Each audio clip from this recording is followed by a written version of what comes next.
podcast Dicas do Professor, pessoal. Estamos aqui de volta. Eu cada vez mais nojento, estúdio. Aqui é coisa maravilhosa. E hoje eu estou quase emocionado, né? Quase porque eu me seguro, né? Então, eu estou quase emocionado. Impressionante o que eu consegui hoje. Vocês vão acompanhar uma conversa maravilhosa. Eu não acredito que ele veio aqui, o professor Koch. Professor Koch, quase impossível arrastar esse homem para cá. Um prazer absurdo tê-lo aqui. Meu amigo do coração, né? Eu digo, você e o saudoso Assir. Saudoso Assir. E o Adir também, adulto. Eu acho que foi-se o Assir, ficou só o Adir. Koch, a maioria das pessoas que estão assistindo a gente aqui te conhecem, né? Mas, como eu faço com todo mundo, eu sou péssimo para apresentar as pessoas. Eu sei que você não tem assim um gosto muito grande em falar de você, mas hoje nós estamos aqui para falar de você. Então eu queria que você falasse um pouquinho, aquele currículo resumido que a gente bota na primeira aula ali, assim, para a gente poder iniciar a nossa conversa aqui. Ok. Então, eu sou o Herbert Koch, conhecido como Coquinho, né? Não só pelo tamanho pequeno, né? Minha estatura baixa, mas o meu pai também, ele era cirurgião dentista, professor universitário, foi minha grande inspiração, o mestre da minha vida, do qual eu sigo os passos. Um orgulho muito grande de carregar o nome dele também, Herbert Rubens Koch Filho, né? Uma responsabilidade grande. E tive o prazer de trabalhar alguns anos com ele, tanto em consultório quanto na vida acadêmica. Então, na vida acadêmica tinha o Cocão e o Coquinho. Então, eu fiquei como Coquinho. Infelizmente, ele não está aqui mais entre nós, mas ele está brilhando lá no plano superior, né? E o Koch, então, continua aqui a saga do grande Cocão, né? Então, me inspirei com ele. Quando era jovem, ele... guri, adolescente. Uhum. Ele ficava muito tempo no consultório, muito tempo na parte clínica. Como ele era protético também, ele ficava no laboratório muito tempo, final de semana. E para eu estar mais perto dele, eu comecei a frequentar o laboratório dele. E lá aprendi prótese primeiro, antes de ir para odontologia. Então, eu ficava bom tempo com meu pai, era um bom tempo compartilhando as coisas. E depois, quando fui para a escolha para um curso superior, eu resolvi fazer a odontologia, porque eu achei que seria bacana.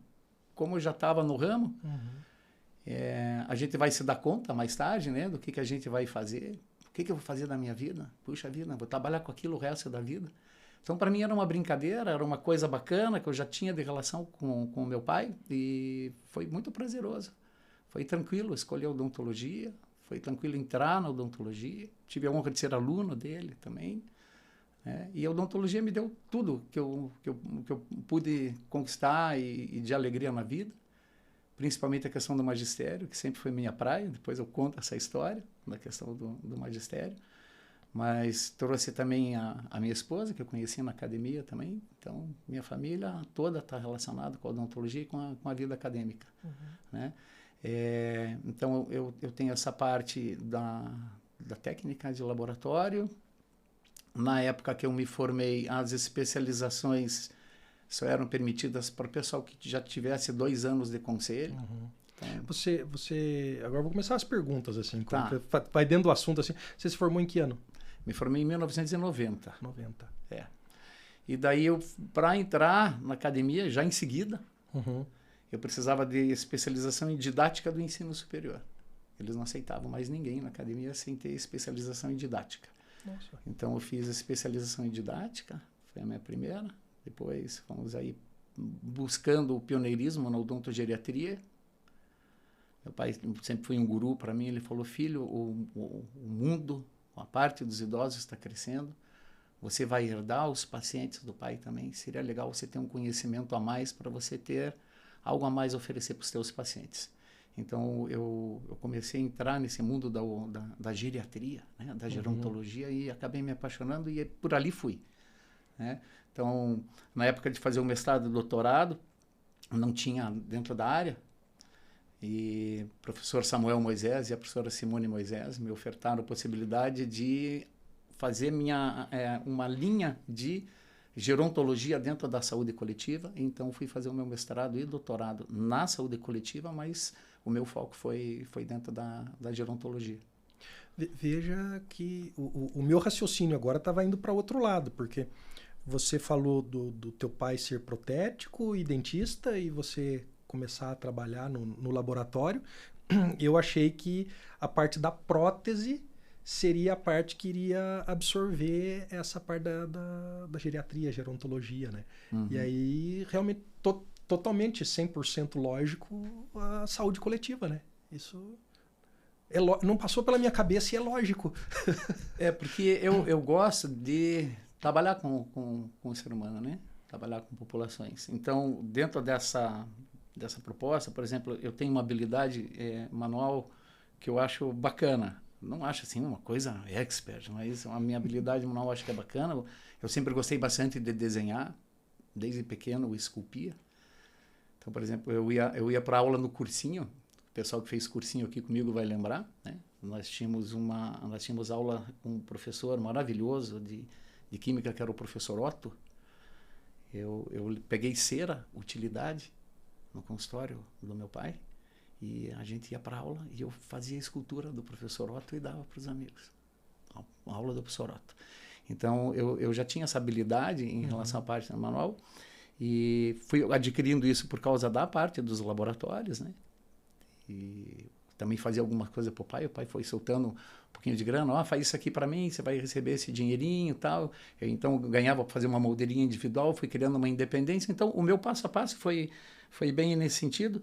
E chegou uma época que eu já estava formado, e daí, quando eu fui entrar na academia, eu entrei na disciplina de escultura dental. Me chamaram para escultura dental, quer dizer, abriu a vaga de escultura dental, eu me coloquei à disposição. E daí, na época, na universidade que eu frequentei, os professores falaram, traz o Coquinho, porque ele tem uma habilidade manual boa e vai ficar na escultura para nós.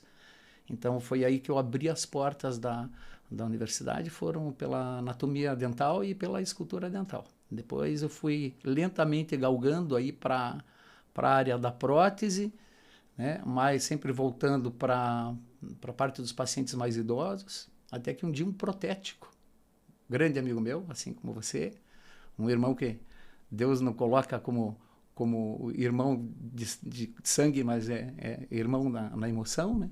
Adair Gomes da Silva, Odaio, ele me chamou para fazer uma prótese para uma senhora que estava no asilo. Ele falou, Coquinho, eu tenho uma senhora conhecida minha que está precisando fazer uma prótese e preciso de um dentista para lá comigo atender. Aí foi meu primeiro atendimento em odontogeriatria. Então, eu já estava estudando essa parte, ele já sabia, eu já estudava, desde a época que eu era aluno, eu estudava essa parte da gerontologia. O Adair me chamou, eu fui com ele, eu fui com ele no asilo e me apaixonei pelo atendimento domiciliar. E aí só ficava sempre esperando a oportunidade de realmente ou eu ir para fora, para fazer um curso fora, que já era bastante caro, ou que realmente pudesse ter alguma coisa aqui no Brasil, né? Que veio bem mais tarde também. Mas foi nesse trajeto. Mas nessa época, como você falou ali, teu pai tinha o consultório, você estava no consultório. No consultório teu ou você estava no consultório junto com teu pai ali? Eu ficava no consultório junto com o meu pai. Com o pai. Uhum. São coisas, vida, passado e coisas assim, mas daí teu pai faleceu, você ainda estava no consultório ou já tinham fechado o consultório? Eu estava no final da lida com o consultório. Estava no final da lida com o consultório. A minha vida inicialmente ela foi meio assim, apesar de eu ser definido como, poxa, vou fazer odontologia, né? Tinha como propósito entrar na academia, querer ser professor, daí apareceu a oportunidade na escultura. E aquela época era status você ser professor, mas professor clínico. Professor de básica não dava status. Então eu acabei ganhando sorte nesse sentido também, sabe, Eugênio? Porque ninguém tinha assim, puxa, vou dar aula de escultura, né? E eu tinha habilidade com aquela ânsia, eu fui. Passei daí um tempo também eu tive o prazer de poder estar servindo junto à gloriosa Polícia Militar do Estado do Paraná. Então, nessa época, eu ficava um pouco na polícia, onde eu dividia o centro odontológico e o Corpo de Bombeiros. E daí eu trabalhava no consultório do meu pai à noite e a vida já acadêmica, a vida docente durante o dia. Então, no começo foi bem intenso. As escolhas foram se dando com o tempo e foram naturalmente. As coisas foram acontecendo naturalmente para mim. Sou muito grato a Deus que Deus me proporcionou essa caminhada bem suave mesmo. Isso eu acho que é interessante, não só para a gente te conhecer, mas acho que para os nossos alunos, né? Que o mundo hoje está um pouco diferente, né? Assim, a gente não entende, eu particularmente não entendo muito bem o que passa na cabeça desse povo. Né? E provavelmente nossos pais olhavam para a gente e falavam assim, eu não sei o que passa na cabeça desse povo. Né?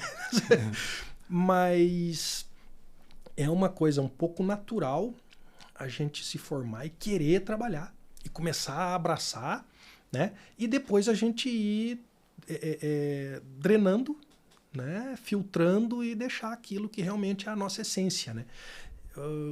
Ninguém consegue abraçar tudo, né? A gente tem que ter o conhecimento clínico geral, tem que entender da clínica geral, mas ninguém consegue abraçar tudo, né? É uma parte muito legal. Eu acho que também um ensinamento muito grande é essa questão de que você fosse, olha, eu lá atrás, antes de entrar na faculdade, eu já estava vendo que eu tinha condição manual e gostava da parte de prótese e escultura, porque a escultura dental ela não é fácil no primeiro ano, né? Você sai do colegial, agora ensino médio e de repente não, já tem que fazer um dente, né? Não é desenvolver isso de uma hora para outra, assim. O problema não é nem a questão do dente, mas você ajeitar o dente naquela proporção adequada, porque cada parte do dente ele tem uma função. Quando você começa a estudar basicamente a parte da anatomia dos dentes, assim, a distribuição dele dentro da arcada, como é que ele se posiciona e toda a parte, como é que faz a parte de contenção cêntrica, como é que ele se relaciona em relação aos movimentos discursiva, de lateralidade, você começa a entender a anatomia, é uma coisa muito louca. Deus é perfeito. E aí você fala assim, mas eu comecei com a anatomia... Mas você está lá até hoje. Né? Disciplina de anatomia dental, você está lá até hoje.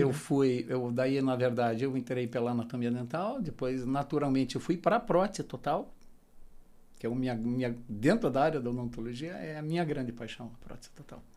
A prótese total é aquele serviço que eu executo com muita alegria. Né? E é um trabalho que o pessoal, às vezes, vê com dificuldade. Né? Meu pai sempre falava, a prótese total é cheia de detalhes, ela não é difícil, mas ela é cheia de detalhes. O problema é esses detalhes fazendo parte da tua rotina, então tem que fazer. Sim, né? Sim. E daí eu fui para a prótese total, depois eu fui para a PPR, depois eu fui para a clínica, para a disciplina clínica.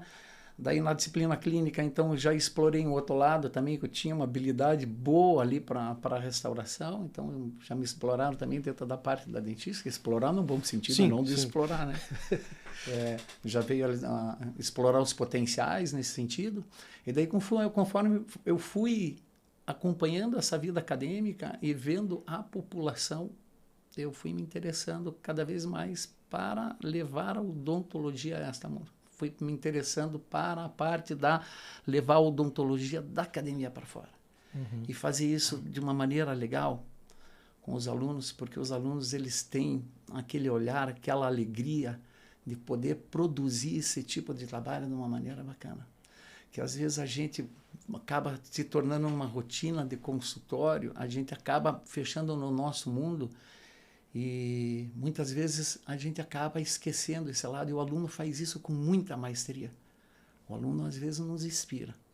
Agora vou fazer um merchan aqui, no nosso centro acadêmico lá da Universidade Positivo, que eu já vi tantos jovens participando da parte de centro acadêmico, preocupado com festas, etc. As ações sociais que eles fazem, a maneira que eles desenvolvem é uma coisa maravilhosa. Realmente me emociona, sabe? Os alunos do centro acadêmico me emocionam bastante.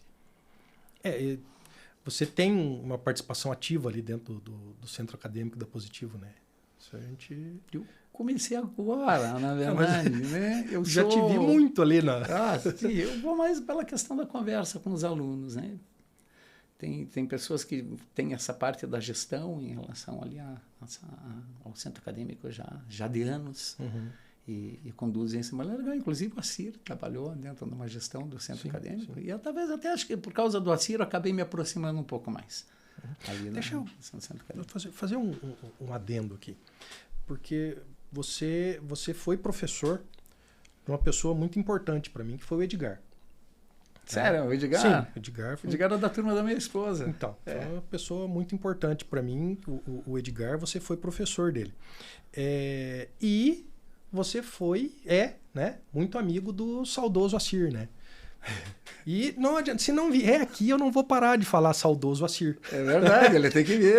Ainda mais agora que tá com o cabelo raspadinho, bacana. Voltou a ser gente, tá né? Bacana.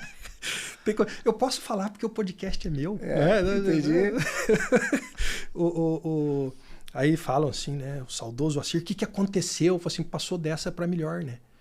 Foi de Curitiba para Florianópolis. Deve estar bem bom lá, né? E aí, na sequência, você é muito amigo do Acir, que eu conheci. Eu hoje estou dentro mandei mensagem para ele ontem, do aniversário dele. Estou na Positivo por culpa dele, né? Então, a gente não deve em dinheiro, mas eu devo muito agradecimento ao Acir. E eu te conheci amigo do Acir. Você conheceu ele também pela faculdade ou já conhecia ele? O que aconteceu? Eu comecei a namorar a minha esposa. Eu achei que você tinha começado a namorar o Acir. Aí eu quando ela entrou no mestrado, que ela voltou para a faculdade, e a gente começou a se encontrar durante o almoço e tal. Comecei a namorar com minha esposa enquanto ela estava fazendo o mestrado. E o Acir era colega dela no mestrado. Foi colega dela no mestrado. Aí, quando eu cheguei na Positivo, me colocaram na disciplina de oclusão.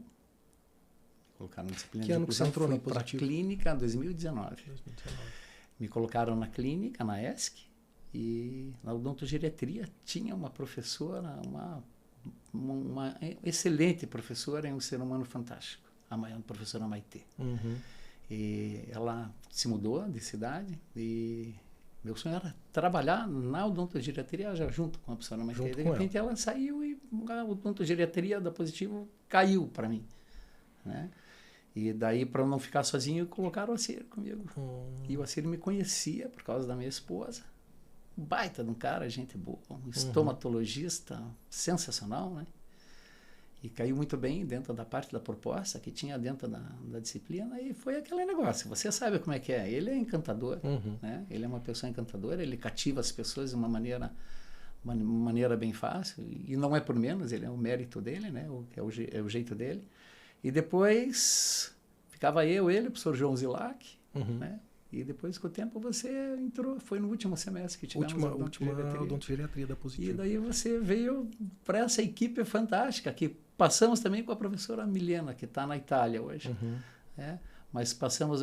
Então, a equipe da odontogeriatria da Universidade Positivo, ela sempre foi bacana, sabe? Ao meu ver, né? Tirando eu, lógico. Mas veja que uma equipe muito boa que eu conheço. Com certeza tem muito mais, mas é uma equipe muito boa que eu conheço, que você participou da vida dessas pessoas. O Edgar, que é meu amigo, a professora Marilisa, que é minha amiga, tem uma conversa com ela aqui também nos primórdios do meu podcast. A professora Paula, o atual marido dela, né? O Gilvan, né? Ela fica brava quando eu falo. E o Daniel, marido da Marilisa também? Essa eu não sabia. Gente é boa demais a conta. E a sua esposa, né? Eu acho que eu me lembre são essas pessoas. Pediu para você mandar um abraço, o Emerson lá de Mafra. Ele falou assim, eu vou assistir. O Emerson do Gilvin, meu colega de turma. Pô, Emerson, um abraço pra você, meu querido. Agora vai ter que assistir. Agora vai ter que assistir. E vai ter que curtir aí, Vai ter que assistir. Curtir é importante. Olha só como o cara é bom, Maurício. Ele sabe que tem que curtir aqui o podcast. Tem que curtir. Se você curte o vídeo, o YouTube entende que você gostou e acha que é bom. E aí manda para outras pessoas. A gente não paga, sabe? Porque eles cobram para poder mandar para outras pessoas. Eu não pago. Então, a minha difusão é orgânica. Então, não dá aqueles milhões de views que precisam, né? Eu preciso de 4 mil seguidores para poder começar a monetizar. Né? Olha aí. Faltam 3.980. Então, assim, mas eu vou chegar lá. Se a gente não tem meta... Vai chegar lá. Né? Eu estava conversando com a minha esposa... Não é verdade que falta tudo isso? Você é fantástico, cara. Em 2 palitos você ganha. Eu estava conversando com a minha esposa essa questão de meta. A gente tem que colocar uma meta, assim. Aí eu te pergunto, né, nesse caminho. Então nós vamos lá na frente, voltamos, vamos lá na frente. Você, lá na faculdade, que você falou que queria e pensava na docência, coisa, você imaginou chegar hoje, com a experiência que você tem, com essas vidas que você transformou, com essas pessoas que estão com você, que foram teus colegas, foram teus alunos, você conheceu depois. Estive poucos meses atrás com você como grande homenageado de uma turma, né? Paraninfo, né? Isso, você é o Paraninfo e o Aciro o nome de turma, né? Imaginou assim, não, eu tô indo para esse lugar. Tem oportunidade de falar ainda, né? Bom, Eugênio, eu vou dizer uma coisa para você. O meu irmão sanguíneo, meu irmão Marino, ele é uma pessoa muito inteligente. É uma pessoa muito inteligente. A gente ia por colégio e ele já executava a tarefa de casa dele dentro do colégio mesmo. Então daí ele saía brincar e eu sempre fui muito lento. Eu fui dedicado na minha vida. Dedicado. Depois você ganha um determinado ritmo da tua dedicação, aquilo incorpora em você, flui de uma maneira mais fácil, né? Então eu fui, digamos assim, eu fui determinado, mas o meu irmão é nato nisso, né? Então ele sempre chamou muita atenção com essa questão de ser inteligente, boas notas. A gente frequentava um colégio que os alunos que tinham notas maiores passavam por um processo chamado aceleração. Ele passou por 2 processos de aceleração e foi lá para frente. Então, ele concluiu toda a parte do estudo de uma maneira bem rápida, sabe? E eu era o lá embaixo, né? Daí, uma vez, o meu pai, ele gostava que a gente estudasse e ele ia tomar a matéria. E uma vez eu me interessei por um determinado tema que foi muito legal, de uma disciplina de história quando fazia meu primeiro grau, Colégio Positivo Júnior. Quando eu estava no Colégio Positivo Júnior, então eu estudei história, meu pai ele pegou a apostila, foi tomar a tarefa, eu falei, pai, eu posso te explicar o que entendi? Eu tinha, acho que, não sei, eu não lembro ao certo se eram 11 ou 12 anos. E eu expliquei para ele, ele ficou olhando para mim, ele falou assim, você sabe que você tem jeito para ser professor? E aquilo me marcou, sabe? E depois eu comecei aí no 2º grau, os professores de 2º grau são uns caras muito legais, né? Eu comecei a jogar bola com o professor, ter relacionamento bacana com o professor, grupo de alunos que se aproximavam, comecei a frequentar a parte do teatro do Colégio Positivo. Ali na Ana Sampaio eu tinha um professor, o Juarez, na época era professor de português, e ele também tinha essa parte do teatro, comecei a frequentar, então eu virei amigo dos professores. Daí, no terceirão, os professores são showman, né? Professor de cursinho, né? E eu Hoje não existe mais. me via dando aula. Quando eu entrei na faculdade, eu pensei, eu vou trabalhar com odontologia, mas eu quero voltar para a academia. Então, na verdade, essa proposta mental minha, ela veio lá de trás, com 11, 12 anos de idade. Foi mudando de foco, mas ela nunca saiu de mim. Então, o que eu digo para você? Eu me via me aposentando um dia como professor. E eu sabia que a vida como dentista, a gente tem um limite. Questão de costas, você começa a ter uma perda da acuidade visual, você já não tem mais tanto conforto para trabalhar em relação às coisas. E a tecnologia hoje incorporada dentro da odontologia requer outras especificidades. Eu me via sempre um tempo no consultório parando, mas eu nunca me vi parando de estar dentro da academia. Eu me vejo ainda durante muito tempo na academia, sabe? Então não foi algo assim planejado, não foi uma coisa planejada, foi uma coisa que aconteceu para mim de maneira bem natural, sabe? E eu sou extremamente realizado como professor, sou extremamente realizado. Eu acho que é a minha praia. Eu fui também com um bom cristão, eu frequentei grupos de jovens e depois, durante muitos anos, fiquei com um grupo de jovens. Fui um grupo de jovens ali do Grupo Jovem Guadalupe, depois eu fui do JUC, Jovens Unidos a Cristo, a Cristo ali da Santa Quitéria. Fiquei lá até o nascer do meu filho, mas não como organizador, eu ia junto com os jovens. Sempre tive essa alegria de me comunicar com a moçada. Eu não me vejo adulto, eu me vejo parte, integrante, entende? E eu me sinto parte integrante do centro acadêmico, me sinto parte integrante dos nossos alunos em sala de aula. E, ao mesmo tempo, eu sei que eu não sou e me sinto muito responsável. Parece que eu sou o aluno mais velho e o irmão mais velho deles. Né? Eu me sinto sempre muito responsável. E eles vieram se modificando, né? Os alunos vieram se modificando, as entradas vieram se modificando, as propostas de curso vieram se modificando e as coisas vêm se transformando. E essa transformação do aluno te cobra um olhar atento, para que você esteja disponível, disposto a responder às necessidades dele. O mundo de hoje é muito desafiador. Você acha que teve uma mudança maior, assim, um pulo maior nessa mudança do aluno? O aluno, ele vai lá para aprender, isso não muda, mas assim, a mudança do comportamento das pessoas que a gente tem contato, que são os alunos, você acha que teve esse pulo, essa mudança na época daquela parada pela suposta pandemia? Suposta porque tem gente que diz que tem gente que não tem. Tem gente que diz que não precisava parar tudo, podia parar só quem estava infectado. Tem gente que diz que realmente tinha que parar tudo e até por mais tempo. Então, assim... Entendo. Né? Você veja uma coisa, essa parte da pandemia, ela foi um período triste da história. Eu lembro que eu trabalhava em duas universidades, né? Ao sair de uma universidade, uma vez eu fui voltando com o carro pela rua, não tinha ninguém na rua. Cheguei a sacar o celular, né? E filmar, né? Ainda bem que ninguém pegou na época, apagava, mas não tinha ninguém, né?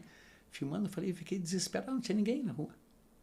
Eu falei, onde é que a gente vai parar? Então, veja só, meu filho, nessa época, ele era bem pequeno, ele fazia aula online, eu dava aula online para 2 universidades, no período da manhã e no período da noite, à tarde fazia aula com meu filho à noite, online. Foi desesperador. No começo você vai, daqui a pouco você fica, eu não saía de casa. Você está entendendo? Mas o que eu vi nessa época da pandemia? Nós tivemos alunos que se acomodaram. Mas nós tivemos alunos que desafiaram. Entende? Como qualquer turma, você tem aquele aluno que está ali. E você tem aquele aluno que passa por ali, mas vai crescer.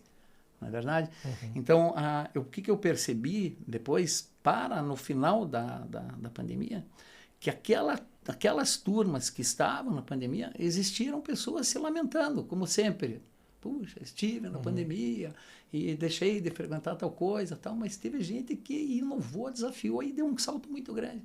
Então, ao mesmo tempo que a pandemia trouxe essa tristeza, né, foi uma maneira de impulsionar muita gente com garra, sabe? Muita gente com garra. Então, mas é que hoje nós estamos tendo dentro da faculdade as pessoas que tiveram no 2º grau, no 1º grau, entendi. Essa parte de ficar em casa ter o digital, né? E que hoje estão dentro da sala e aí eu vou te passar a minha visão. Eles não focam igual a gente focava, né? Entendo. Mas assim, no meu tempo de faculdade, eu não olhava no celular, porque não existia celular. Logicamente. Nem imaginava. Eu tinha uma professora, isso eu lembro, eu vi você fazer parecido, que é a inveja que eu tenho, que um dia eu quero chegar no professor, assim, chegar e escrever a matéria no quadro, né? Eu tinha uma professora de bioquímica que ela enchia o quadro falando, dando aula, e ela olhava pra gente, falava mais uns minutos e voltava apagando, ela falava para que desse tempo da gente terminar de copiar, porque se você não copiasse, não tinha. Sim. Né? E hoje, a impressão que eu tenho é que o aluno ele olha pra gente dando aula e fala assim, mas ele está falando disso e eu posso achar isso na internet. sabe? E aí tira o foco. Então, vou contar, vou de novo comparar tempos. Sim. Se você me permitir, tá bom? Na época que eu fiz faculdade, você fazia uma faculdade para se formar. Você iria trabalhar com aquilo o resto da vida. Não existia pós-graduação. Então você tinha, quer dizer, existia, mas era para uma casta, né? Você tinha que absorver o máximo possível dentro do teu curso universitário, porque você iria trabalhar com aquilo o resto da vida. Né? Hoje não é assim. Hoje toda a parte da cultura, toda a parte da ciência, ela é extremamente dinâmica, é uma velocidade muito complicada. Né? Outra coisa é que existia um número de faculdades bem pequeno também. Uhum. Então era uma entrada difícil. Né? Você tinha que ter um comportamento. Tive professores meus que não permitiam nem copiar matéria. Você tinha que ficar sentado com as duas mãos, você tinha que aprender a ter postura, senão você não ia sobreviver 20, 30 anos num mocho odontológico. Então eles cuidavam da gente, inclusive dentro de postura, né? E quando eu comecei a lecionar, os maiores desafios, primeiro foi eu estar com 24 anos de idade. Você está dentro de uma sala de aula com uma série de alunos que, puxa, é o guri. Uhum. É o cara que vai dando aula para mim, é um guri que está dando aula, né?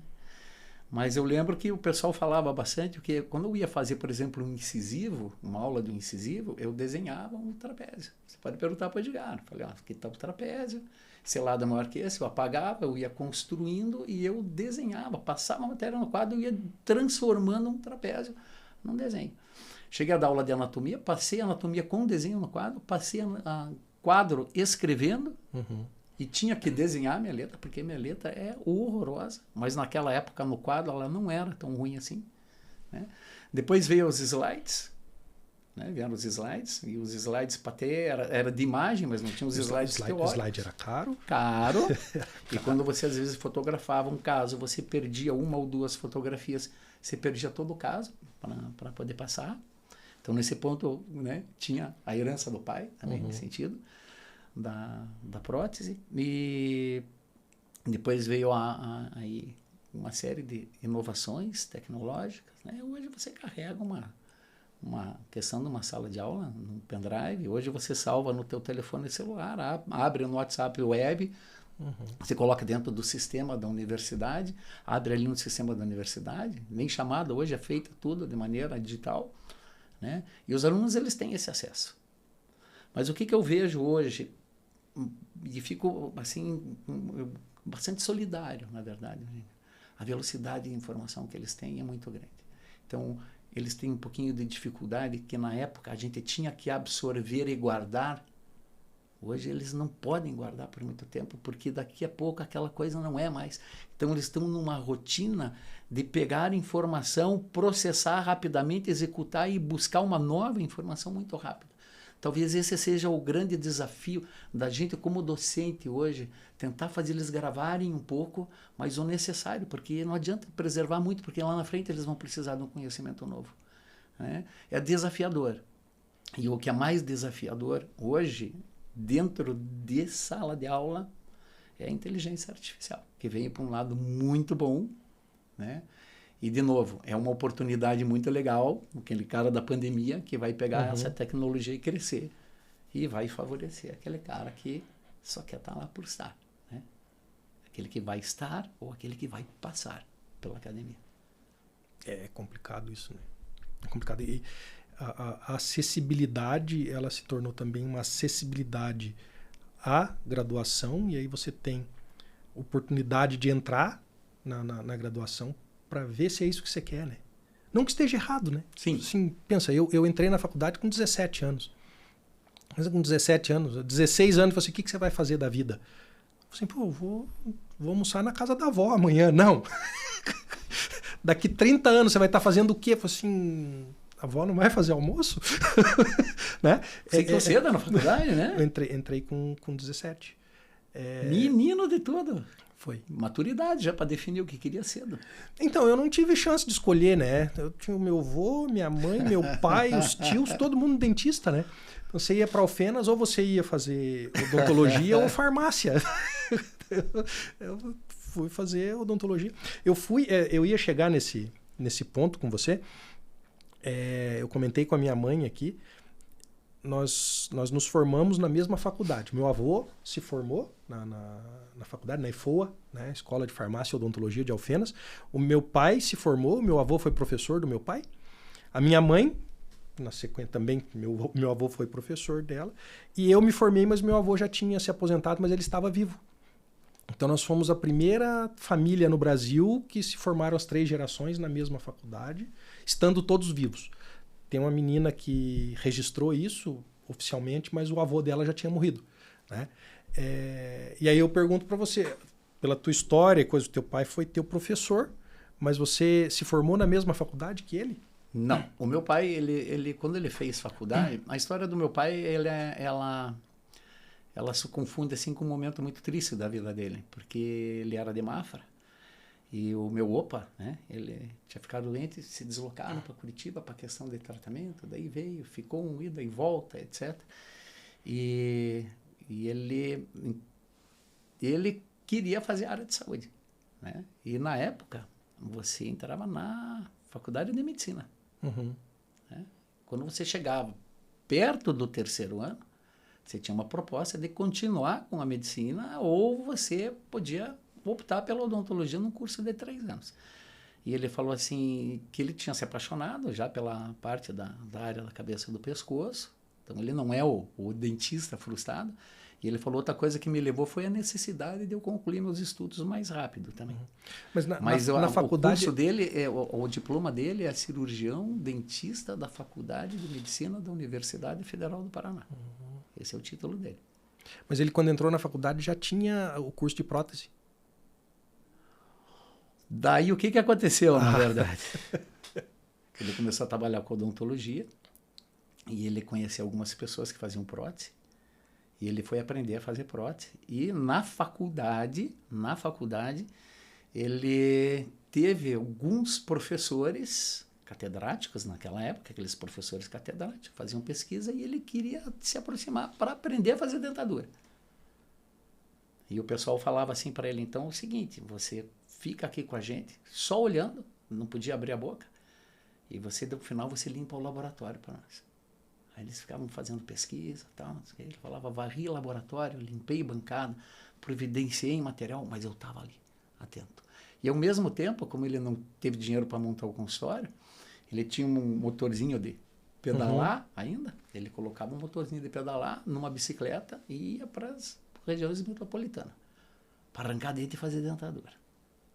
Que era o que tinha para a época, para odontologia, né? Não tinha lá muito recurso. Era arrancar dente, fazer dentadura, ponta imóvel e pivô. Né? E, que nem ele falava assim, o pai falava, achava tão engraçado, o pessoal por amálgama, né? Os caras falavam que era colocar chumbo, era para chumbear os dentes. Então era para chumbear os dentes, arrancar dente e fazer ponta e dentadura. E ele ficou encantado ali. E daí ele foi convidado pelos professores mais tarde a entrar na Universidade Federal como docente, depois pela dedicação que ele teve. Mas ele foi passar a área da prótese para poder aprender e poder sobreviver.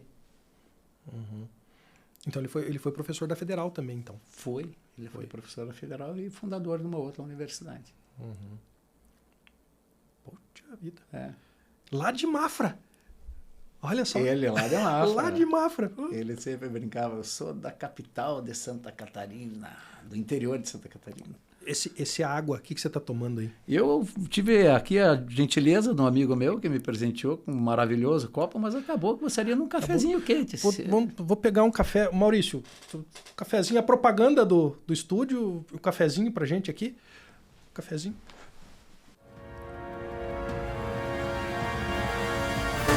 Cara, eu não aguentava mais ficar de máscara. Tive que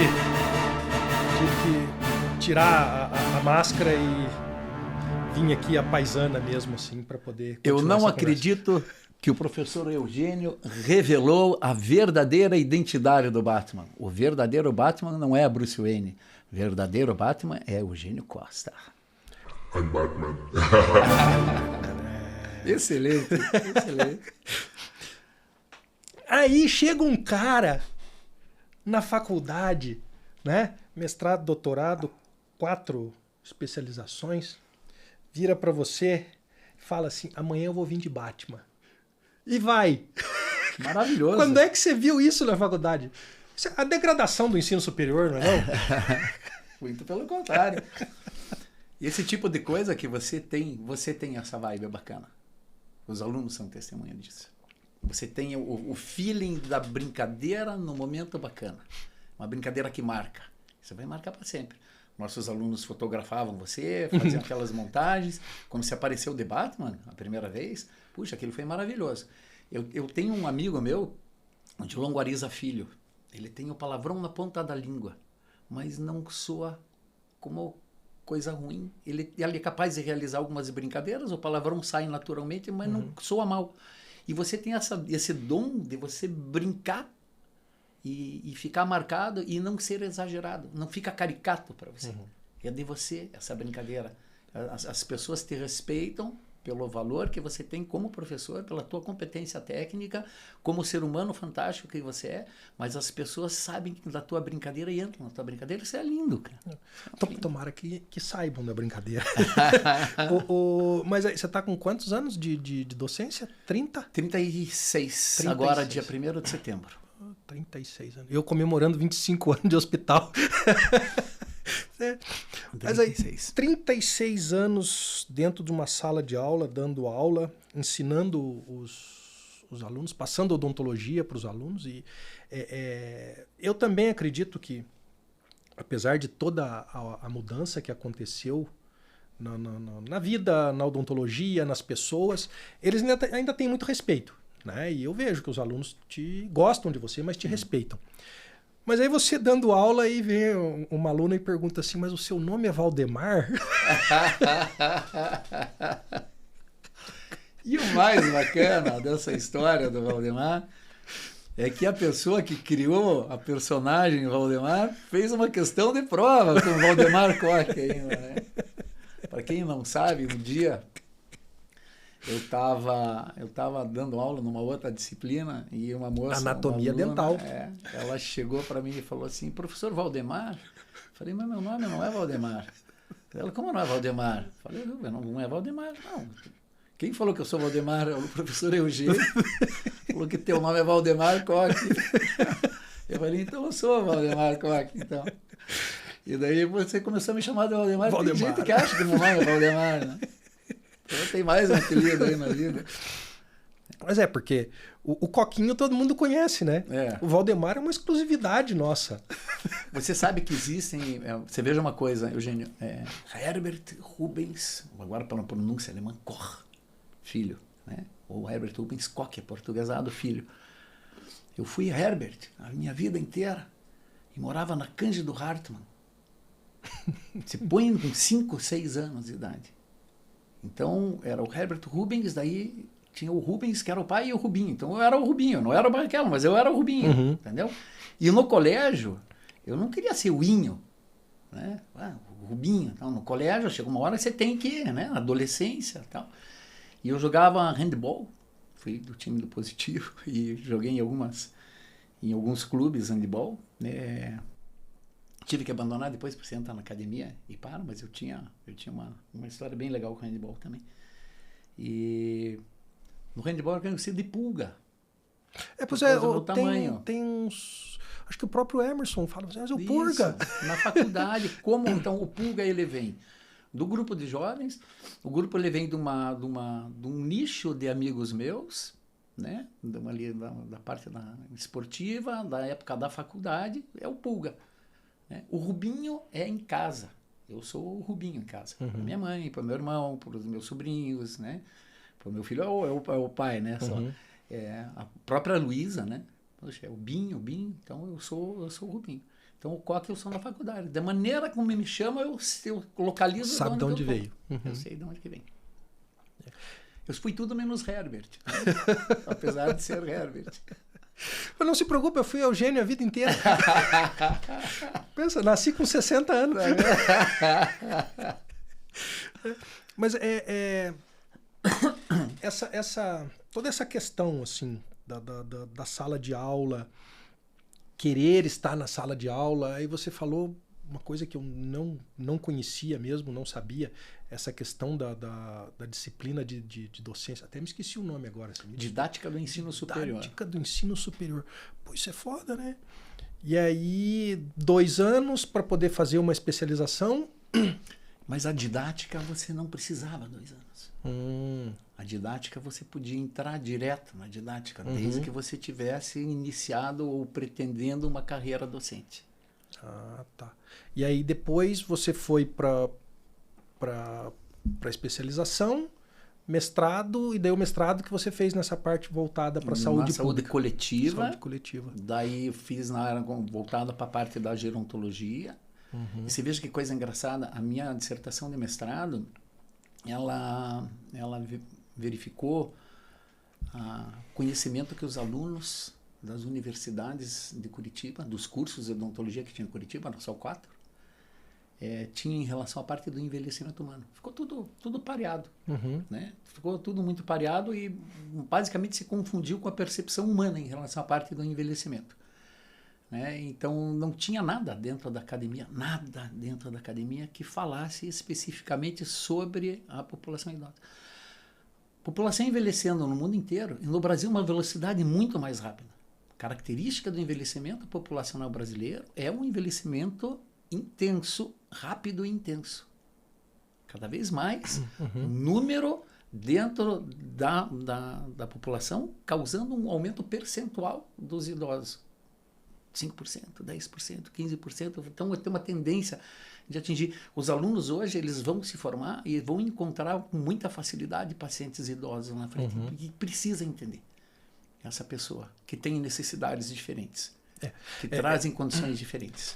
São pacientes diferenciados, né? São pacientes diferenciados. E agora, até a gente estava conversando, né? Estou acreditando que vai surgir a parte da odontologia paliativista.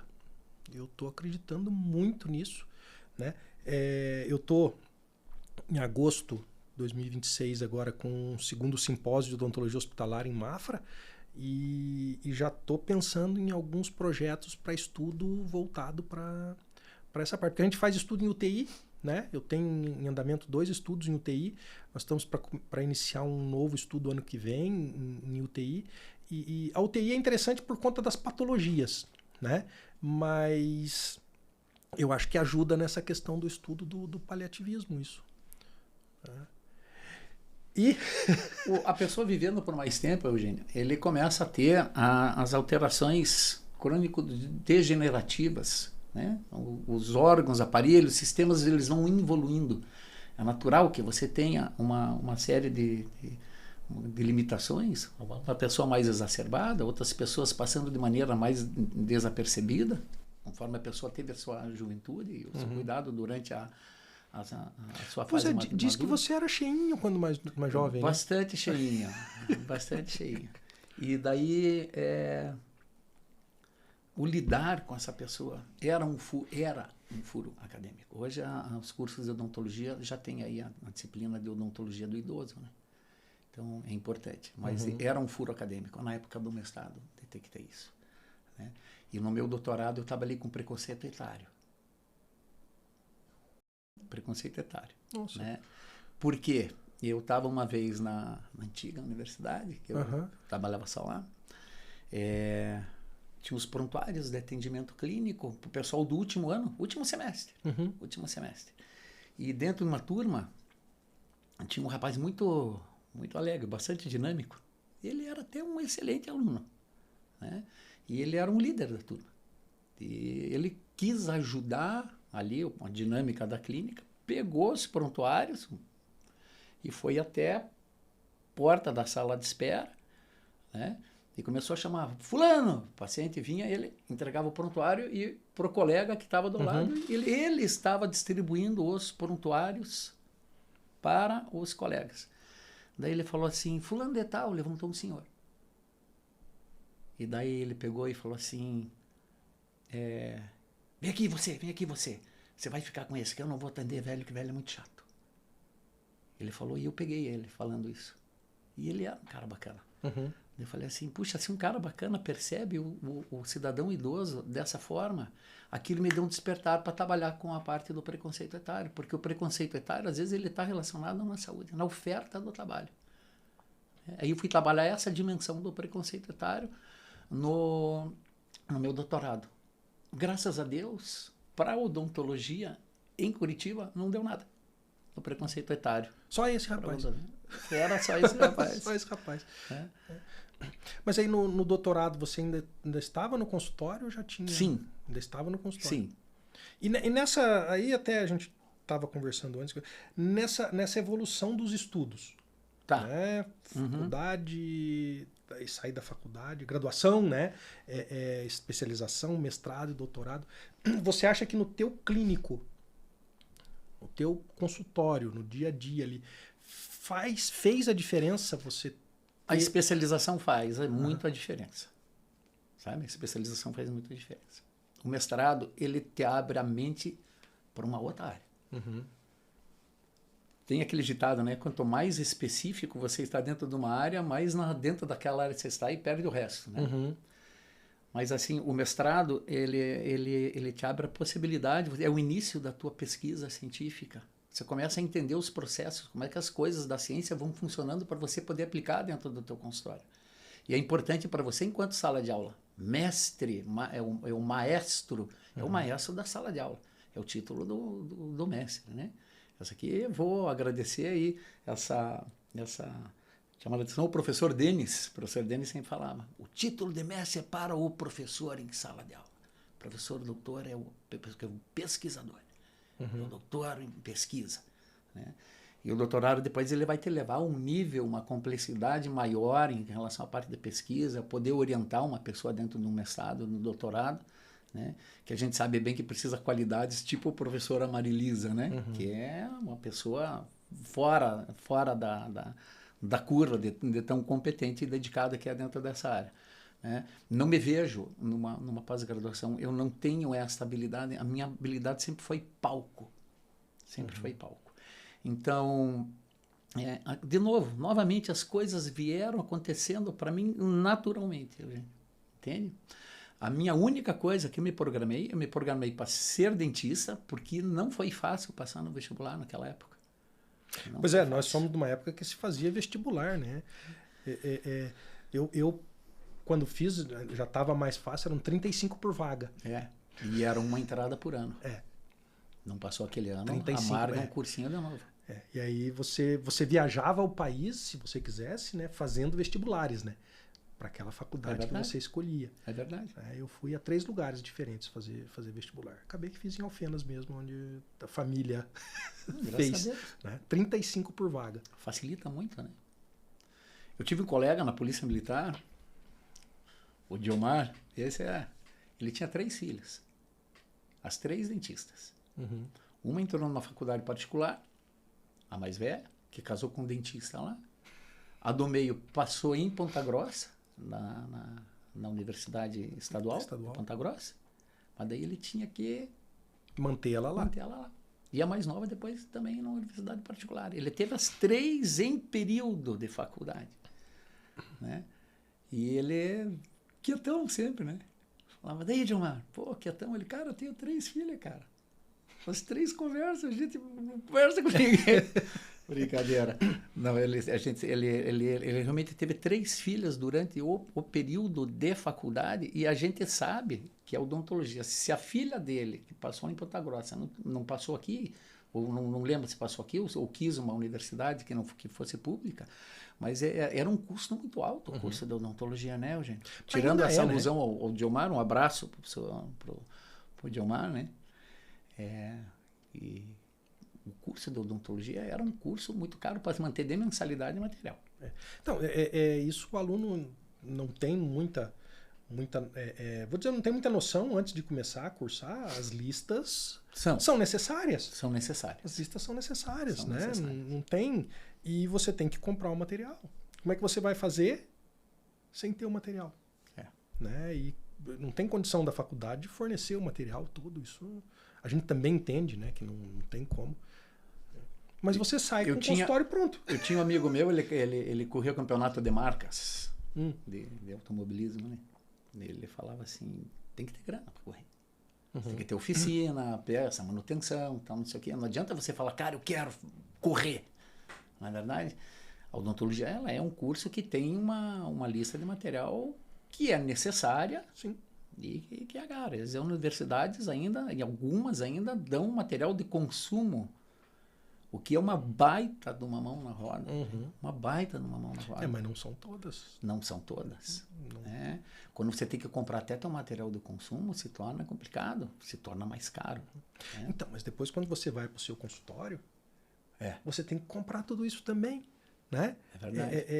Você não tem uma concessão. É verdade. É o choque daí. Você tem que ter as coisas, senão você não consegue atender, né? É E agora vai vir uma... Já existe, né? Mas vai passar a ser exigida a partir de janeiro uma nova regra de vigilância sanitária que, cara com consultório montado aí há anos, se não se cuidar, quebra. Porque eles vão passar fazendo fiscalização e tem que ter... Conhece alguém que entende disso? Eu conheço. Eu conheço. A minha esposa, a Luísa, ela é a atual coordenadora de saúde bucal aqui de Curitiba. E eu lembro dela ainda como acadêmica lá dentro, né? Assim como a Marilisa também. Os bons alunos a gente lembra. Então foi uma alegria revê-la quando ela voltou lá na parte do mestrado. Foi uma sorte grande ela olhar para mim, né, de maneira diferente e ter me aceitado como marido, mas eu sempre olhei para ela com uma competência muito grande. Eu sempre falei para ela, você tem algo a mais, porque ela nunca gostou de ser dependente de nada. Ela sempre quis ter as coisas dela e fazer as coisas por ela. Sempre, as coisas por ela. Ela nunca quis depender de nada, né? Então, ela é funcionária de carreira da prefeitura, né? Ela está na coordenação, mas ela é funcionária. Começou lá na atenção básica, né? Passou por todos os estágios dentro da parte da prefeitura, curtiu todos os momentos dentro da parte da prefeitura, foi chefe do centro de especialidades, que era ali do Rosário, e com todo o mérito, recebeu o nome do professor Léo Krieger, que Deus o tenha, que era um ser humano fantástico. O nosso professor Léo Krieger, assim, pessoas assim que me marcam muito na vida, logicamente é meu pai. Professor Alaor Brenner. Eu ia falar com você do professor Alaor, quando você estava falando da parte de prótese. Eu conheci o professor Alaor Brenner em 2005, 2006, um curso que eu fiz de paciente especial ali na BO. Era uma pessoa... Iluminado. Outro nível, assim. Outro nível. Outro nível. Professor Narciso Grem. Nossa, eu tive a grata satisfação de começar minha carreira cedo, com 24 anos de idade, inexperiente, num nicho de pessoas fantásticas que me acolheram de uma maneira muito legal. Tudo pessoa desse padrão, sabe, Eugênio? Então foi muito fácil. Falo para você, parece que o meu trajeto era para sair. Mas então, a minha esposa hoje ela está, mas a parte da vigilância sanitária é uma das funções da Secretaria de Saúde. Não está à mercê dela. Mas a cirurgiã dentista que está junto ali à vigilância sanitária é a Rafaela Bittencourt. Também foi minha aluna. Uma pessoa fantástica, né? A gente sabe que o trabalho da vigilância sanitária, ela não é só a questão do consultório, né? Fiscalização de restaurante, tem uma série de coisas. A vigilância pega aí uma série de situações. Ela faz parte hoje ali da parte da Secretaria de Saúde, mas não é só da parte da odontologia, né? Coordenação da saúde sai diferente, mas o pior é que é necessário, né? Sim, não estou criticando. E às vezes, sabe, Eugênio, o que eu falo para você? Às vezes é uma maneira de proteger a nós mesmos, né? Porque muitas vezes alguém pode achar que adquiriu determinada condição dentro de um consultório e alguém falou, puxa, será que você ficou resfriado? Foi lá no consultório do dentista? Sabe que grosseiramente, bem grosseiramente, eu trato as coisas da seguinte maneira, assim. Ontem eu estava vindo de Mafra para cá, passando no pedágio. Você passa o pedágio, tem uma placa do lado direito, assim, proibido estacionar e parar. Tinha um caminhão parado ali. Né? Eu não vou culpar o cara totalmente, porque do outro lado da rodovia tem o SOS usuário, que você pode ir no banheiro, tem café, tem água, mas não tem como um caminhão parar ali. Entende? Então assim, o cara parou onde dava. Só que ele diz que não pode parar. Aí eu comparo isso com o consultório, porque daí, se você falar, qual é a resposta? Pô, mas o que você quer que o cara faça? Que não sei o quê. Eu falei assim, tá, então você vem no meu consultório, hoje eu não vou esterilizar o material, porque eu já esterilizei a semana passada. Sabe? Eu acho que se todo mundo seguir a regra certinho, a regra funciona bem e tudo anda bem, né? E tudo vai certo. Assim, eu estou usando um exemplo que eu mesmo compreendo a situação do cara, porque não tem onde parar. Verdade. Mas assim, você sai aqui na frente do prédio onde nós estamos e tá acontecendo coisa que daí o cara fala assim, mas é só. Eu falo assim, mas nós não podemos fazer o mais é só.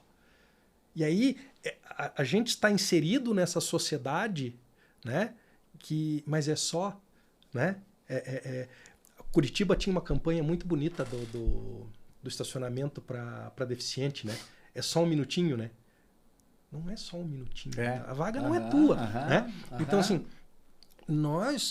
a gente sai dessa sociedade como adolescente ou como jovem adulto e entra no mercado de trabalho da odontologia passando pela faculdade e acha que é só, né? Não, mas é só com ele que eu vou usar esse espelhinho, mas é só com... Cara, não tem essa. Ontem eu tava andando no trânsito. Meu filho estava comigo no carro. E a gente parou. Do lado de um automóvel. Eu escutei uma buzina de moto. A gente sabe que esse pessoal que às vezes sobrevive com a questão de entrega de moto, eles são heróis cotidianos, né? Eles ganham às vezes muito pouco por uma corrida e têm a necessidade de fazer uma corrida um pouco mais rápido para poder adquirir um pouco mais. Mas você veja só, eu estava ali com o automóvel do lado, escutei a buzina de moto.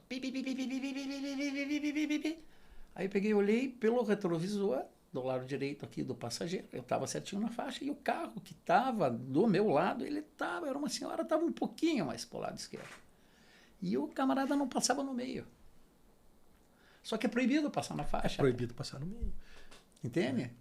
Então você veja uma coisa, eu entendo a necessidade às vezes de uma pessoa que está trabalhando, mas está fazendo uma coisa ilícita e buzinou e eu fazia sinal para a velhinha, né? E a velhinha olhava para mim e daí quando ela saiu ele passou buzinando, fez sinal de braço para a senhora.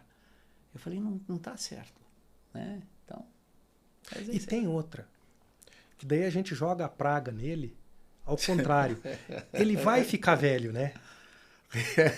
Ele vai ficar velho. Ele vai ser essa pessoa que tá no carro ali, porque assim, é uma praga, mas assim, é um prazer poder envelhecer. Sim. Né? É preferível morrer velho do que não ter a oportunidade, né? Mas assim, eu tô aqui de óculos, já uso óculos há um bom tempo, mas a gente vai perdendo muita coisa, a gente perde a visão, a gente perde o tato. Você estudou sobre isso, né? Então, assim, poxa, essa mesma pessoa daqui a 20, 30 anos é essa pessoa que ele pode estar fazendo entrega ainda num carro, num caminhãozinho maior e coisa, mas ele vai ter essa necessidade de, né? É um andar um pouco mais lento até no trânsito, né? A gente joga a praga nele ao contrário. Mas assim, né? É aquele negócio que eu não pode, mas socialmente aceito já, né? Já faz parte da rotina. Acho que de qualquer grande cidade já faz parte da rotina, utilizar a questão da faixa, né? Até entendo, às vezes, a buzina, né? Solidário. Eu não fiquei muito solidário na questão do gesto que ele fez para a senhora no automóvel, né? Ali é um pouco complicado, né? Porque devia ter um pouco de consciência. Eu falei, cara, estou fazendo alguma coisa e teoricamente estaria errado. Mas, enfim, né? Tem problemas muito mais sérios dentro da sociedade que isso. Mas você falou uma coisa verdade. Se todo mundo cumprisse com o seu papel dentro da coisa, as coisas seriam muito mais tranquilas, né? Mas aí voltando ao início do que deu essa... Né, o nosso aluno ele tem que saber que ele vai sair e ele vai ter que seguir regras. E essas regras não é porque a vigilância vai vir me multar. Sim. Né? É porque, assim, eu preciso manter isso para o bom funcionamento, para o sucesso. Né? Aí eles ficam achando ruim com a gente dentro da clínica na faculdade. Mas eu só não fiz isso. Cara, você não fez isso. Você pulou essa etapa ou você não fez... Você não chegou no resultado que você deveria chegar. Né? Não, mas olha aqui. Mas cara, você não chegou no resultado. O resultado não é agora, né? O resultado não é agora. O resultado é daqui 5 anos, 10 anos, né?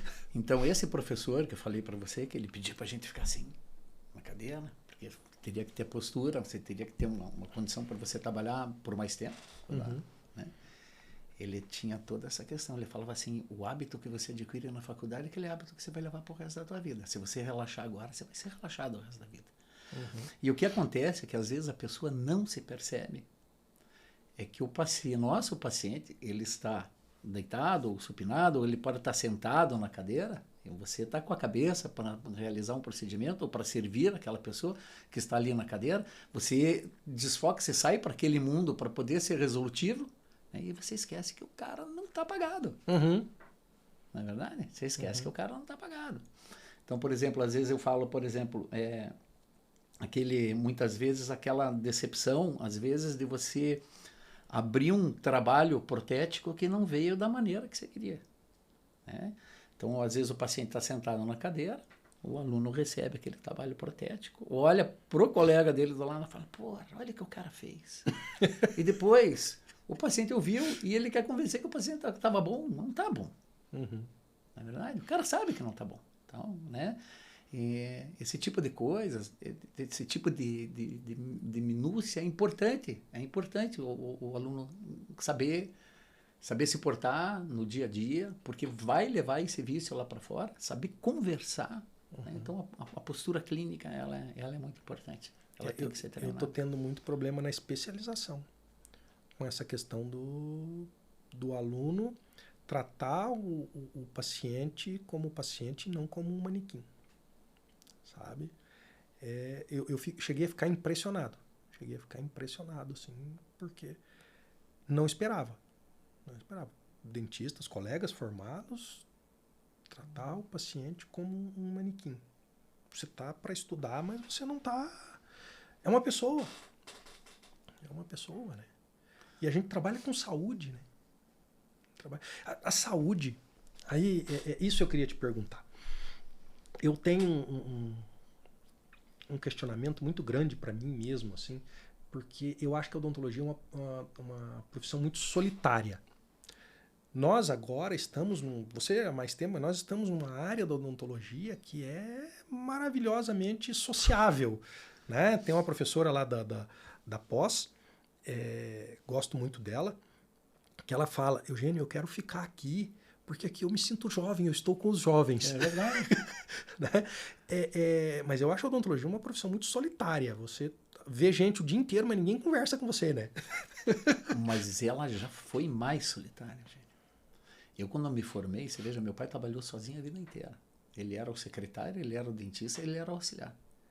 Eu, quando eu me formei, eu trabalhava sozinho no consultório. Ele tinha o gabinete longe de casa ou em casa mesmo? Era em casa. Ou pelo menos isso.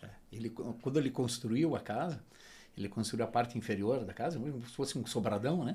A parte inferior era o consultório e a parte superior era onde a gente morava. Não tinha comunicação. Ele sempre pensava, se alguém um dia chegar aqui e fizer assalto, então não tem comunicação. Então a gente tinha um sobrado e não tinha comunicação da parte de baixo com a parte de cima. Então ele tinha o consultório em casa. Muita vantagem para muita coisa e desvantagem também, que muitas vezes no domingo, doutor, né? Então muitas vezes assim, no momento de servir, você uma questão de privacidade às vezes não tinha. Mas hoje, na época que eu era menino, que eu precisava do meu pai, eu achava aquilo, bateram na porta. Mas ele sempre atendeu com muito gosto. Meu pai era um camarada muito boa praça. Para tirar ele do sério era a casa está lá ainda? Tá lá ainda. Vocês estão lá na mesma casa? Minha mãe mora lá. Minha mãe mora lá. Mas daí já emendaram uma parte na outra? Não. Ainda por fora ainda? Não, continua. O espaço está lá vazio. O laboratório de prótese ainda está montado, mas sem os equipamentos. Mas tá lá. O consultório ele tá desativado e o espaço está vazio. Mas tá com a placa dele. É dele e enfim.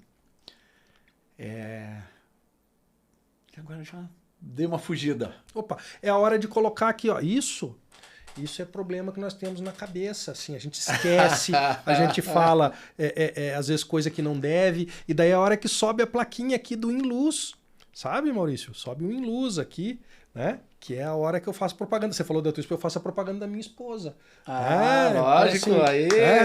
A odontologia ali, uma profissão muito solitária, e aí você às vezes começa a pensar coisas que não deve, porque as pessoas não conversam com você, aí você entra lá no Inluz, no Instagram, faz o contato com a minha esposa, ela faz um tratamento de MPC, né?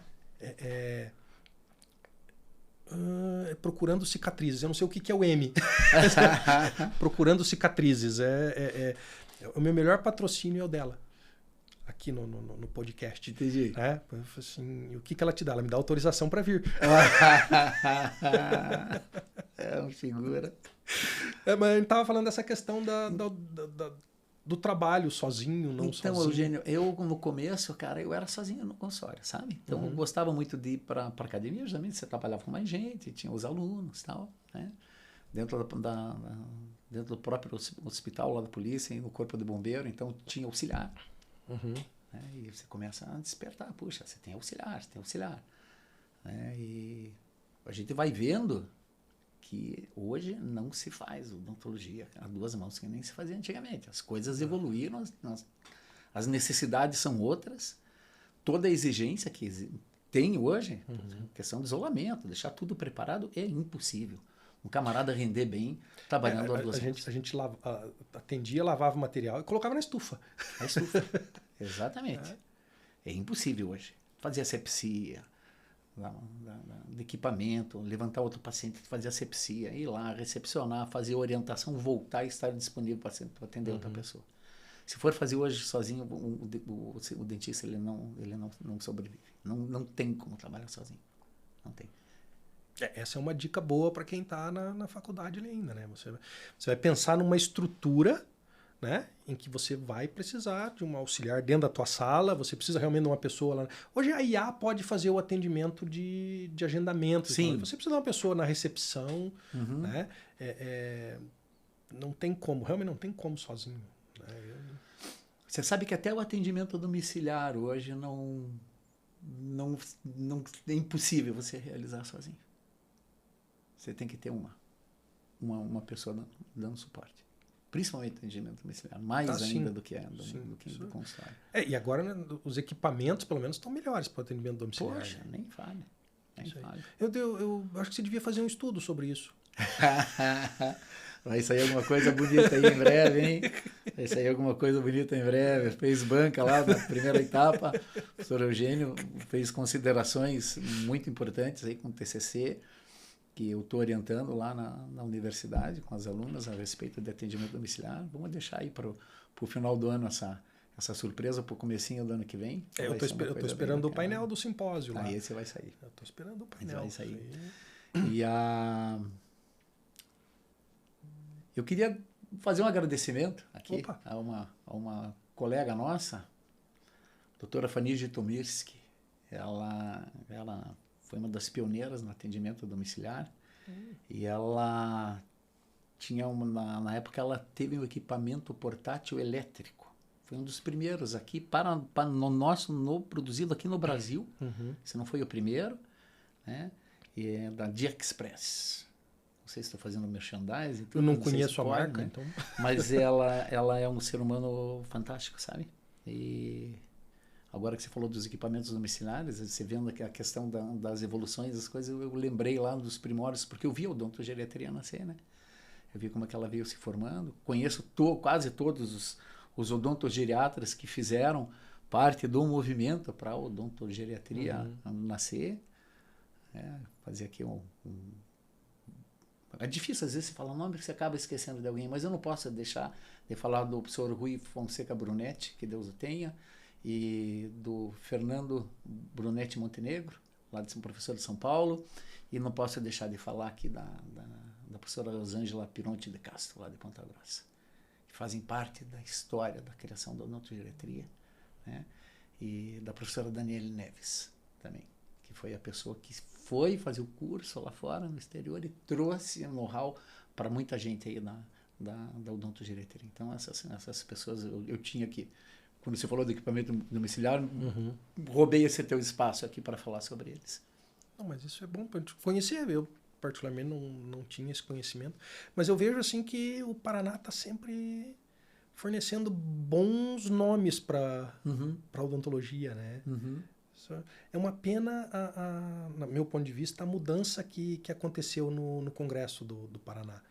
Né? Eu participei numa época que você tinha um ano em Ponta Grossa, um ano em Curitiba. Isso. E você entrava no Congresso, pagava-se um valor razoável, mas você entrava no Congresso e você tinha palestras abertas, você correr para pegar a sala. Isso. Né? Porque palestras, realmente, assim, a pessoa não estava ali para vender um produto. Porque hoje você vai num congresso, num CIOSP, é enorme, é maravilhoso, tem as palestras livres, mas você entra ali num stand de um produto que o cara está te vendendo. Ou você compra um curso, né, que eram os cursos livres que a gente tinha. Né? Teu curso no CIOSP, ele foi gratuito ou foi pago? Eu dei uma palestra só no CIOSP, num painel. No painel? Eu dei uma palestra em paguei para poder colocar o meu painel. Eu estive lá em 2006. Sanidade e senescência, que o cirurgião dentista precisa saber. Você sabe que isso agora foi uma coisa que você falou, o que você tinha como objetivo? Eu pensava, eu quero ser professor e quero dar uma palestra no CIOSP. Era, na época, o terceiro maior congresso de odontologia do mundo. Isso foi uma coisa que eu coloquei na cabeça. Consegui realizar. Que ano? 2006. 2006. Bom, então você já está realizado. Você está há 20 anos aí no lucro.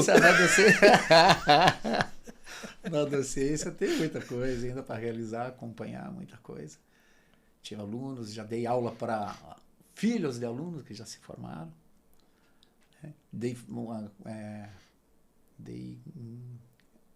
Fui professor, uma moça, filha de uma colega de turma minha, que é oficial do Exército lá em Mafra. Aquela que nós chegamos em Rio Negro, tomar um café na Requinte, entramos...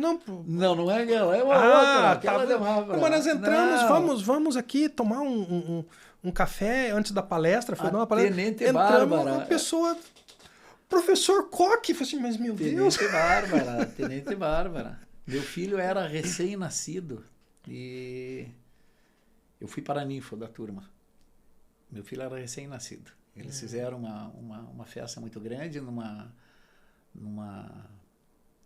tipo uma lancheteria, tal. Convidaram todos os professores na época ali, o aluno da turma, foi muita gente. Ali eles fizeram uma homenagem aos professores e tudo. E eu recebi essa graça de ter sido o paraninfo da turma dele quando o meu filho era recém-nascido. O paraninfo da turma é o pai do Fernandinho. Inesquecível, encontrei ela lá no Rio Negro, panificadora, que coisa linda. E no mesmo dia encontramos o Emerson. O Emerson. Estava ali também, ele estava comprando pão. Mas você não foi professor da sobrinha dele? A Brenda? E agora? Ela se formou em qual curso? Em qual faculdade? Eu acho que ela se formou na Positivo. Ela fez mestrado e doutorado na Positivo. Você foi antes de 2019, daí não. Então, porque daí ele é teu colega de turma, né? Daí, só que é sobrinha, não é filho, mas é sobrinha, né? Você sabe que durante algum tempo, eu ficava me questionando, porque eu tenho uma dificuldade muito grande com o nome. Porque minhas relações sociais, elas são bem dinâmicas, né? Então, eu tinha lá, por exemplo, o grupo de jovens, sempre foi uma coisa maravilhosa. Poder servir o patrão lá em cima sempre foi uma coisa maravilhosa. Então, tinha muita gente do grupo de jovens, tinha gente do meu grupo familiar, gente ali. Então, eu tinha uma dinâmica muito grande. Para mim, é muito difícil guardar nome. E eu criava apelido. Então, é o que eu ia te falar. Sabe como é que eu faço para guardar nome? Eu dou o nome que eu quero, né? Exatamente, mas ele fazia isso. Aí vira Valdemar. Fazia isso.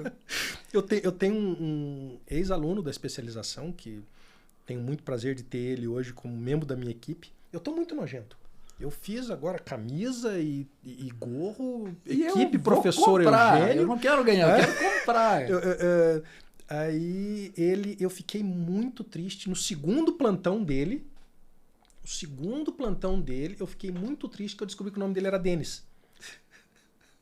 Porque eu já tinha dado aula teórica, ele já tinha feito um plantão, no segundo plantão dele, eu falei assim, mas eu não lembro o nome que eu chamava ele, não sei se era Diogo, Danilo e coisa assim que eu chamava. Eu assim, por que você me chama assim? Eu falei, e como é que é teu nome? Ele, Denis. Eu falei assim, Eu tive algumas... Eu lembro sempre de um aluno, um ex-aluno, lógico, e ele... O nome dele é Jefferson. Mas a turma inteira dele, eu já dava apelido, mas eu lembrava dele, de Jefferson, né? Daí eu falei assim, eu vou te chamar de Marcelo, porque você tem cara de Marcelo.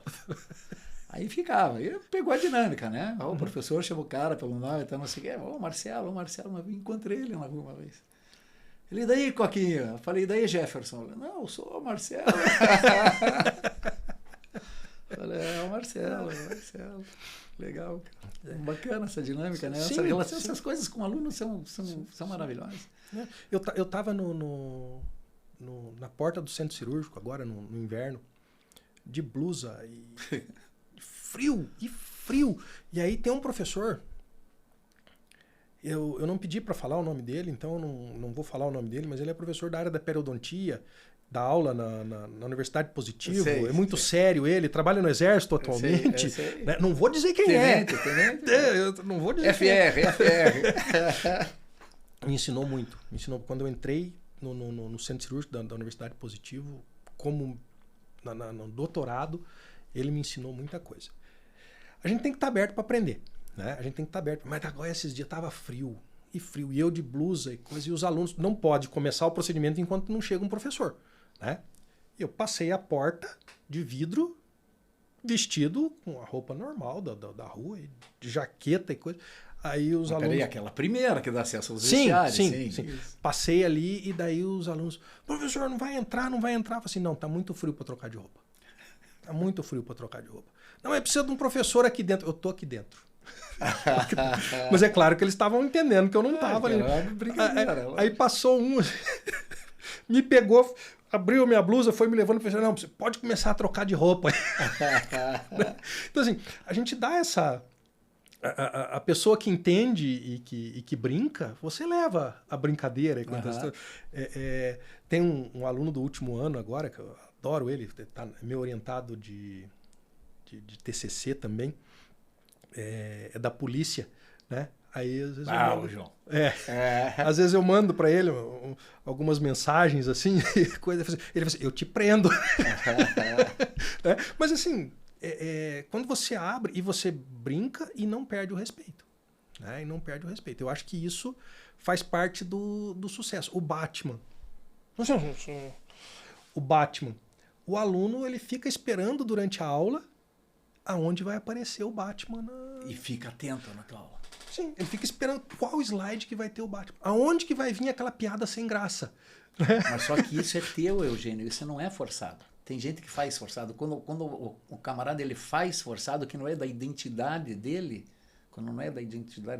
fica forçado, o aluno percebe. Isso é uma coisa tua. Não é verdade? Meus vícios, né? Meus vícios é café e... né? O refrigerante aqui, né? Fatalmente... Não, tá na mão ali a coquinha tá do coque. Associando com o nome, né? O coque, me chamam de coque, né? Coquinha do coquinho, né? Aí eu ia para a sala de aula, coquinha sempre no bolso, colocava aqui no bolso, chegava, colocava as coisas em cima da mesa da sala de aula, uma vez não levei. Aí o aluno, professor, cadê tua coquinha? Eu falei assim, pô, esqueci no carro. Daí estava dando aula, então não sei se você sabe que desceram, foram lá comprar a coquinha e levaram para mim, cara. Porque a coquinha não estava lá. Aí, ó. Entendeu? E foi uma coisa sem querer. Então hoje é o coquinha do coquinho da coquinha, é o gênio do Batman, né? E eles aguardam, mas isso não é forçado, isso é teu. Isso é teu.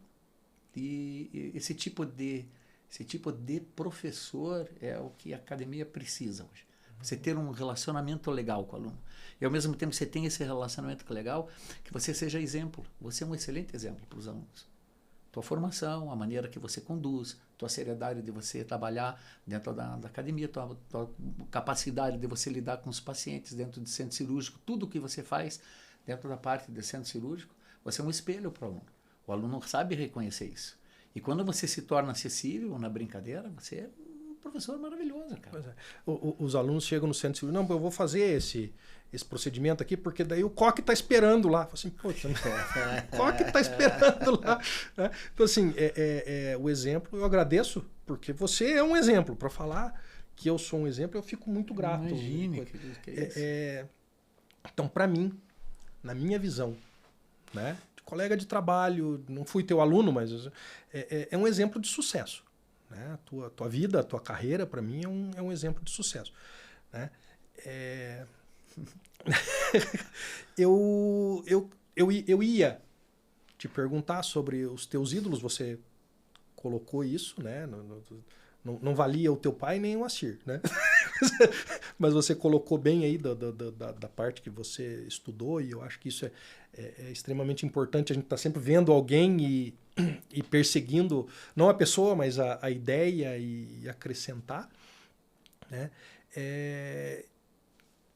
Para mim, tremendo sucesso estar junto com uma pessoa que deu uma palestra no CIOSP. Né? 2006. Pô, mas pense. Né? O que você acha que falta você alcançar ainda? Pô, Paraninfo, né? O que falta eu alcançar ainda? Puxa, Eugênio, uma bela pergunta, cara. Eu não... Vou ter ser bem honesto, como eu falei lá no início, né? As coisas foram acontecendo naturalmente para mim. Acho que Deus sempre foi muito justo, muito bom comigo. E talvez até mais do que eu merecesse. Foi me abrindo portas e eu fui passando. Ele abriu espaço para mim, né? Tem aquela parábola que fala que os passarinhos não se preocupam com o que vão vestir, não com o que vão ter que comer. Que Deus provê. E a gente tem que confiar. Eu não tenho uma perspectiva de final de carreira, mas eu sei que tem alguma coisa bacana ainda para acontecer. E vai acontecer dentro da academia, vai acontecer dentro da Universidade Positivo, que foi a universidade que realmente abriu as portas de uma maneira bastante calorosa, sabe? Então, eu espero ver o que vai acontecer lá na frente. Mas, sim, de colocar como meta, eu sou um homem bastante realizado. Tenho uma família maravilhosa, tenho um filho fantástico, sou realizado com o meu trabalho. Eu tenho o meu carro simples porque eu nunca liguei para carro mesmo, então o meu carro vai andando, tá me levando para o lugar, tá bom, né? E tenho minha casa, tenho amigos, me alimento bem. Toma coca. Toma uma coquinha, é verdade. E te agradeço muito aí, Eugênio. Poxa, a oportunidade de estar aqui conversando. Poder falar eu que agradeço. Não foi fácil te convencer. Lembrar de algumas pessoas. Na verdade, as pessoas até vão se admirar, né? Quando se faz em estúdio, eu fico travado um pouco, sabe? Eu fico travado um pouco. Participei tantos anos aí com teatro litúrgico também, né? Eu fiz uma vez fiz a abertura num congresso de jovens orionitas também, então eu já falei para muita gente simultaneamente, sabe? Ao vivo com teatro, né? Sala de aula é palco, é uma coisa gostosa, você tá entendendo? Mas assim, estúdio é diferente, mas você é gênio, você é Eugênio e gênio. Você conseguiu deixar tudo isso aqui de uma maneira muito legal, cara. Puta, fiquei muito à vontade de estar aqui. Estou muito feliz, muito feliz. Agradeço muito de coração mesmo. É uma pessoa que eu admiro, aprendi a conhecer, porque não nos conhecemos, não tem muito tempo, mas mora no coração. Agradeço a disponibilidade de estar aqui. Agradeço a Luísa ter deixado você vir aqui. Né? Imagina, tadinha, cara. Não, ela não vai deixar eu ir. Poxa, que é isso. É uma pessoa que mais me incentiva nas coisas na vida. É uma pena que nós não tivemos tempo, né, de falar mal da Paula, mas depois... Eu posso deixar um agradecimento em especial? Claro, isso aqui, tá? O espaço é teu. Eu queria deixar um agradecimento especial e eu não queria que fosse assim uma maneira clichê, mas uma maneira que eu gostaria que a pessoa que esteja ouvindo realmente possa entender que a minha realização como professor ela só é possível porque a gente tem público. E seja aquele aluno que foi o melhor aluno ou o pior aluno. O aluno que só esteve lá, ou o aluno que passou por lá e resolveu. Tá? Todos vocês foram importantes. E fazem parte da minha vida, fazem parte da minha história. Só foi possível ser professor porque tem alunos. E vocês podem ter certeza absoluta que muitas vezes eu posso não ter sido muito bacana, principalmente na parte de início de carreira, a gente fica um pouco mais protetivo, né? Ou às vezes por um problema que a gente esteja, às vezes, passando, você passa às vezes por um corredor, vem de encontro com um aluno e você não dá uma resposta positiva no corredor ali para aquele aluno. Então, a gente está sujeito a essas falhas, mas vocês são bastante importantes e eu sou muito grato a Deus por vocês existirem na minha vida e me darem a oportunidade de ser professor. Eu vou encerrar esse com um abraço.